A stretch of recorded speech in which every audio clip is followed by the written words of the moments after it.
How's it going, everyone? Jiivita here with a DPS Hunter build. This is going to at least be an attempt at such a video because there are really a lot of options that you can go with this type of build. But this is going to be a build essentially for focusing on damage, mostly in kind of a group activity. And yeah, I guess let's just jump right in here. So I already have some skill points placed, and this is essentially what I consider the base of almost any kind of damage dealing build, whether it's using tools, equipment, bombs, sling bows, etc. So the first thing is having 8 points into power, as well as 5 points into attribute bonus. That's going to give you the maximum amount of power possible. Just to kind of reiterate what attribute bonus does, putting 5 points into this is the same as putting 1 point in all of these attributes across the board. So you can think of maximum power as really being 9 points. It's just that you have to take attribute bonus to get that last point. So let's go ahead and take that out. Next up, most hunters are going to be using sling bows. You could argue in certain situations bombs might be useful, as well as even fist weapons, which fist weapons glean extra damage from Grapple Mastery. So, but for the purpose of this video, we're going to assume that we're going to be using sling bows since it is the most versatile weapon that the game has to offer at the moment. And then, of course, Slingbow Epic down below. An interesting side point is that the Slingbow Epic and 5 points in the Slingbow Mastery have the exact same effect. So if you're going to be taking one or the other, it's actually cheaper to unlearn the Slingbow Epic using cleanse points, since it only takes 1 cleanse point, whereas each rank has to be cleansed out for Slingbow Mastery. So if you can take, say, the Slingbow Epic instead down below, then it's a little bit more flexible for changing up later on. But we're wanting the maximum amount of damage possible, so we're going to be taking both of them to stack the benefits. And then finally, for the most damage we can possibly get, we're going to be taking the Damage Epic. This multiplies your general damage from power by 3 times. So if you have no power whatsoever, then this skill will literally do nothing for you. As you can see right now, we're getting 90% extra damage. If we take the power out, we'll see that that goes down significantly. We still have some power because we still have the bonus attributes, but yeah, we're only getting 10% extra damage because all we have is the bonus attributes. So let's put our power back in here. So now that we have the maximum amount of damage possible from skill points, we're going to basically start filling out what I feel at least are the essentials. If you're hunting, you're probably after the animal drops, maybe even the drops from meteors like the Oort Stone. So having maximum luck, I personally feel, is a must. Certainly if you're just trying to level up, this isn't really necessary, but this is going to increase the chance for rare drops from all of those creatures, and at least at one time this affected the loot boxes from meteors. They may not necessarily do that anymore. It's been a while since I've sat down and really tested it. And from here, as far as attributes, this kind of starts to come down to essentially personal preference. At least I personally, I'll put maybe 4 points at least into vitality for some extra durability, or hit points rather, so you don't die so quickly. Probably, I usually like to max out zeal. That's going to increase the duration of your buffs. However, if you're dying fairly frequently, then you might not get a whole lot of benefit from this. However, this does give you extra energy, so if you're doing a lot of really fast attacks, then you're going to be burning through your energy bar rather quickly, and having this zeal will certainly help out with that. Another thing that I feel is pretty much mandatory is to have at least some measure of agility. This is going to help you keep up with the group, get around the planet, as well as dodge attacks from creatures. So I feel like a nice minimal amount of agility would be about 4 points. The nice thing about agility is it also gives you an increased chance for critical strikes. So if you want to really maximize your damage and that you get from critical strikes, you can go ahead and max this out. Not to mention extra movement speed will help you get around, dodge attacks, and hopefully live longer. Another optional stat is Dexterity. So this is going to increase your action speed. In other words, it's going to increase how fast you can attack with your sling bow. However, depending on your sling bow, it might not really even be necessary to have Dexterity. Personally, my hunter spec has 0 Dexterity whatsoever, but again, 4 points is a pretty nice happy medium, or you can max it out to get the absolute maximum DPS. It actually personally kind of depends on whether or not you're going to be taking one of these sling bow epics down below. So there's 2 to choose from. You can take one or the other. There's the rapid fire epic, which allows you to, well, rapid fire the sling bow. This doesn't necessarily make you attack any faster, but it does allow you to just hold down the button to be able to just continuously attack. However, if you want to save on skill points, you could just spam the button to get roughly about the same effect. However, the other option you have here is the charging epic, which is a little bit maybe more situational, but can be really nice, especially if you don't have the best sling bow available. So basically what this allows you to do is hold down the button, it draws the sling bow back, charging it up to do extra damage. If you let the sling bow fully charge, then you'll literally do double damage. This can be invaluable for getting past those heavily armored creatures, particularly if you have a less than ideal sling bow, meaning a sling bow that either isn't forged or doesn't have a lot of extra damage forged onto it. So it's kind of whether or not you want to go for damage per hit or damage per second. If you're just trying to do the maximum amount of damage in the shortest amount of time possible, having the rapid fire epic along with Dexterity above would probably be your best bet. If you just want the maximum damage per hit and you just want to shoot every once in a while carefully aiming, then the charging epic might be for you. Coming over here, you'll probably want to grab the health epic. This is going to increase your maximum health by 3 times. So this can be a huge benefit for allowing you to be able to take more damage, live longer, etc., etc. And the nice thing about the health epic is that the more vitality you take above, the more effect this will actually have.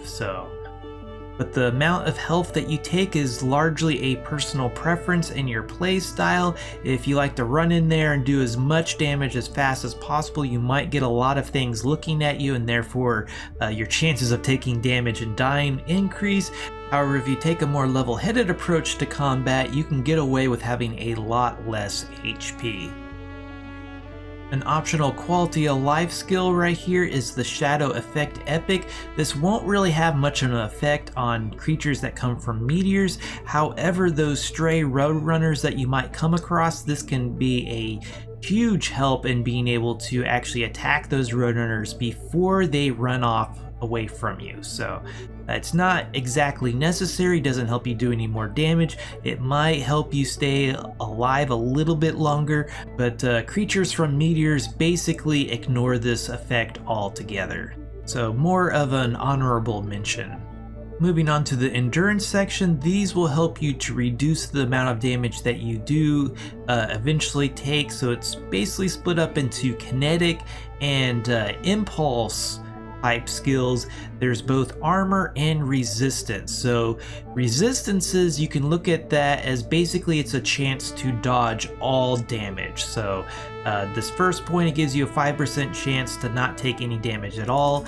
You max it out and now you have a 25% chance to not take damage from the type of damage that's listed. So again, there's kinetic and impulse. Kinetic is everything that is single target. Impulse is everything that is AoE or multi-target. So impulse is going to be your bombs.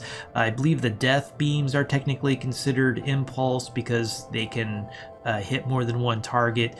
Your kinetic damage, that's going to be spitter projectiles that aren't explosive, wild stock charges, things like that. So if you're gonna take anything, I would recommend taking kinetic armor, especially considering if you take as little as say 4 points, that practically makes you immune to everything on a tier 3 planet and can make a pretty sizable difference on the higher levels as well. So if you look there, that gives you, off of every hit that you take, you're taking 100 points less damage. So that can add up pretty significantly over the duration of a fight. The impulse armors, while it is nice to have if you can squeeze it into your build, it's not exactly necessary.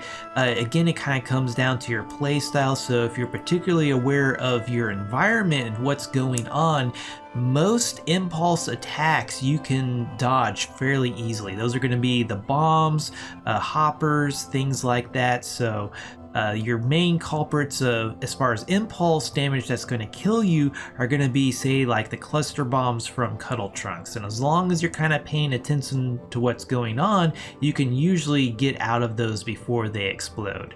That being said, there's always going to be those fringe cases where you get caught off guard, and having this can certainly save your butt, but there's also something to be said for just putting the points you would have spent on the armor into having more hit points, and then eating something like an invigorating pie that gives you even more HP, and just kind of be a damage sponge, so to speak, instead of trying to be a heavily armored teacup.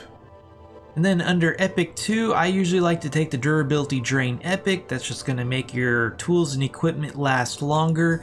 Isn't really necessary, but it also kind of comes down to your pocketbook of what you feel is sustainable. I generally like to play rather frugally, so anything I can do to make my stuff last longer, I generally take. And then as far as regeneration skills, I highly recommend the Energy Regeneration Epic. Again, this comes down to your playstyle, but let's face it, 25 HP per 5 seconds. If you have any amount of HP or vitality above, this really is just a drop in the bucket. It's not going to really do much of anything for you at all. So I would definitely take the Energy Regeneration if you take them at all. If you do like the charge epic above, then arguably you don't need the Energy Regeneration Epic, but you're probably going to run into situations where you wish you had the Energy Regeneration, even if you are charging up every single shot. If you're unaware of, you do or you can regenerate energy while you're holding a charged shot, so that can be a real nice thing to do while you're waiting for your energy to regenerate, is to start charging up your sling bow to be able to do extra damage while you're basically just sitting around waiting. Another huge quality of life, of course, is the Jump Distance Epic. This is going to allow you to basically get over so many obstacles that you would otherwise have to grapple. So it kind of helps your grapples to last longer, not to mention you just have to press less buttons to achieve the same effect. Basically just hold down the jump button while you're trying to climb over that mountain, instead of having to grapple, reel in, and then let go, and etc, etc. Certainly if you have a really nice long range and really fast grapple, then that's probably going to be your preferred mode of transportation, essentially just grapple from point A to point B. But the Jump Distance Epic, especially even in combat, this can be really nice for helping you to dodge projectiles. Say that spitter starts shooting at you, you can move to side, or you could literally just jump. It's literally high enough that you can jump over projectiles. So, but again, it's personal preference.